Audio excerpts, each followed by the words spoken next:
जय श्री कृष्णा दोस्तों, हर हर महादेव। कैसे हैं आप सब? स्वस्थ और सुरक्षित होंगे। दोस्तों, 2022 की एकादशी, निर्जला एकादशी, दिन शुक्रवार 10 जून को पड़ रही है। इस दिन निर्जल व्रत करते हुए शेष शैया पर भगवान विष्णु की आराधना का विशेष महत्व माना गया है। इस दिन विधि पूर्वक जल कलश का दान करना बहुत ही पुण्यकारी माना जाता है और इस एकादशी को भीमसेनी निर्जला एकादशी व्रत भी कहा जाता है, जो शुक्रवार को आ रहा है। इस व्रत को धारण करने से भक्त को मनोवांछित फल की प्राप्ति होती है। इस व्रत को धारण करने से भीम को 10,000 हाथियों का बल प्राप्त हुआ था। दोस्तों, इस एकादशी के दिन शुक्रवार को चित्रा नक्षत्र व बरियान योग भी पड़ रहा है।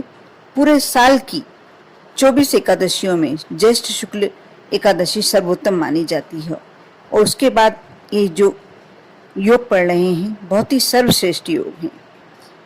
मान्यता है कि इस व्रत को धारण करके भीमसेन ने 10,000, जैसे मैंने पहले बताया कि 10,000 हाथियों का बल प्राप्त किया था और दुर्योधन के ऊपर विजय प्राप्त की थी। ये व्रत वृद्ध व बाल बच्चों को व रोगी को नहीं करना चाहिए। ज्येष्ठ मास की एकादशी होने के कारण, क्योंकि बहुत ज़्यादा गर्मी होती है इन दिनों में और इस बार बहुत ही ज़्यादा गर्मी पड़ रही है, यदि आपने व्रत धारण कर भी लिया है और ऐसा लग रहा है कि आप बिल्कुल प्राणों के संकट में पड़ गए हैं, तो आप ऐसा नहीं कर सकते कि आप निर्जला ही रहें। आप चाहें तो ओम नमो नारायणा इस मंत्र का 12 बार जाप कर लें और थाली में जल रखकर, यानी आप थाली में जल रख लें और घुटने और भुजा को जमीन पर लगाकर, जैसे पशु जल पीते हैं, पशुवत आप जल पी सकते हैं और पी ही लेना चाहिए।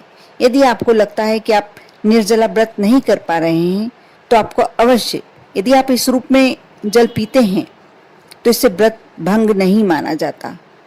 दूसरे दिन द्वादशी तिथि शनिवार को रात्रि 11:43 बजे तक है और द्वादशी तिथि शनिवार को पूरे दिन कभी भी पारण किया जा सकता है।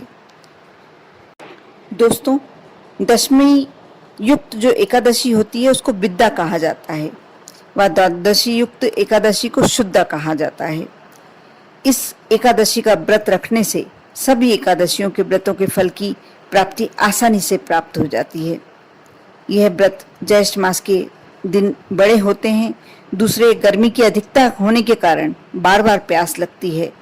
क्योंकि इस दिन जल नहीं पिया जाता, निर्जला एकादशी होती है, इसलिए ये व्रत अत्यधिक श्रम साध्य होने के साथ कष्ट और संयम साध्य व्रत होता है। जल का पान निषिद्ध होने पर इस व्रत में फलाहार के बाद दूध पीने का विधान है। इस दिन व्रत करने वाले को चाहिए कि वह जल से कलश को भरे, उस पर सफेद वस्त्र से ढक्कन ढके, उसके बाद उस पर शर्करा यानी शक्कर, चीनी और जो भी आप दक्षिणा रख सकते हैं, दक्षिणा देना चाहते हैं, सक्षम हैं, वो रखकर यदि ब्राह्मणों को दान देते हैं और आपने एकादशी का व्रत किया है तो ऐसा करने से आपको पुण्य अधिक प्राप्त होता है और आपके संकट दूर होते हैं। इस एकादशी का व्रत करके यथासंभव आप अन्नदान, छत्री दान, जूते दे सकते हैं, पंखा दे सकते हैं, फल दे सकते हैं। इन वस्तुओं का दान अवश्य करना चाहिए। शास्त्रों के अनुसार इस दिन निर्जल व्रत करते हुए शेषशय्या रूप में भगवान विष्णु की आराधना करने का विशेष महत्व माना जाता है। इस दिन विधि पूर्वक जल कलश का दान करने वालों को वर्ष भर की एकादशियों का फल प्राप्त होता है। इस प्रकार के दान भाव में सर्वभूत हिते रतः की भावना जागृत होती है। इसलिए अवश्य आप एकादशी का व्रत कर रहे हैं, कर सकते हैं। यदि आप शारीरिक रूप से सक्षम हैं तो आप इस व्रत को अवश्य करें। लेकिन आपको लगता है कि आप निर्जल नहीं रह पा रहे हैं तो जिस विधि से मैंने जल पीने का आपको विधि बताई है, आप उस तरीके से जल ग्रहण कर सकते हैं। जब आपको लग रहा है कि आप बिल्कुल ही नहीं रह पा रहे हैं, या आप बुजुर्ग हैं, या किसी बच्चे ने व्रत कर लिया है, या किसी रोगी ने, किसी को यदि शारीरिक रूप से कोई परेशानी है और यदि उसने व्रत कर भी लिया है तो आप इस रूप से उसे जल ग्रहण करवा सकते हैं। इससे आपका निर्जला व्रत भी नहीं टूटेगा और आपका व्रत पूर्ण माना जाएगा। आप अवश्य इस निर्जला एकादशी का व्रत रखें।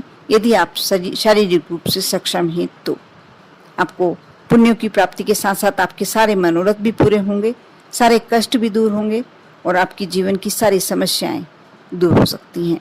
कर देखें। ओम नमः शिवाय।